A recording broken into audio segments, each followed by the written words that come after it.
জেলায় জেলায় সংকট সমস্যা তা থেকে উত্তরণের চ্যালেঞ্জ আর সম্ভাবনার কথা তুলে ধরতে চলছে ডিবিসি এক্সপ্রেস। বিশেষ এই আয়োজনে মতামত থাকছে তৃণমূল থেকে শুরু করে নীতি নির্ধারকদের। ডিবিসি এক্সপ্রেস আজ সারাদিন ছিল চাঁপাইনবাবগঞ্জ।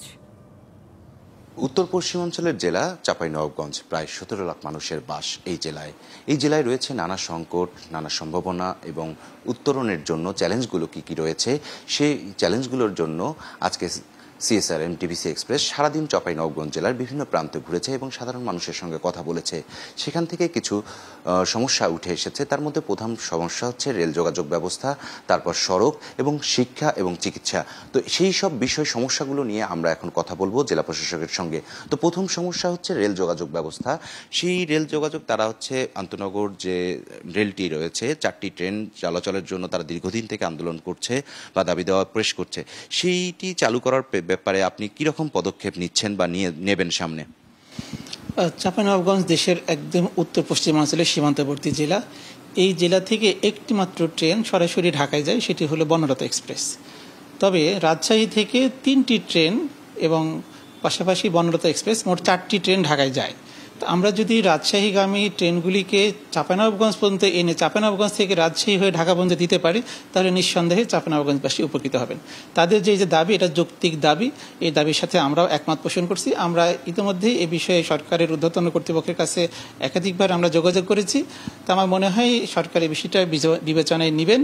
আরেকটি বিষয় যে দেশের দ্বিতীয় বৃহত্তম স্থলবন্দর আপনার জেলায় অবস্থিত, সেই স্থলবন্দর যাওয়ার যে রাস্তাটি রয়েছে সেটি কিন্তু সংকীর্ণ। তো এখানে যারা মানুষজন আছে তারা দাবি করছেন যে এই সড়কটি যদি প্রশস্ত করা যায় তাহলে এই জেলার মানুষের ব্যবসার ক্ষেত্রে প্রসার ঘটবে। সেই বিষয়ে আপনাদের পদক্ষেপগুলো কি রয়েছে?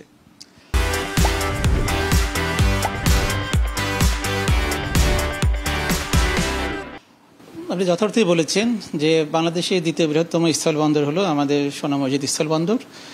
এই বন্দর থেকে প্রতিদিন অনেক ট্রাক আমাদের সোনা মসজিদ হয়ে ঢাকা সহ বিভিন্ন অঞ্চলে যায়। এই যে মূল যে রাস্তাটি, এই রাস্তাটি আসলেই সংকীর্ণ। এটা জাতীয় মহাসড়ক N6 সম্ভবত। এটি প্রশস্তকরণের জন্য কার্যক্রম বর্তমানে চলমান রয়েছে।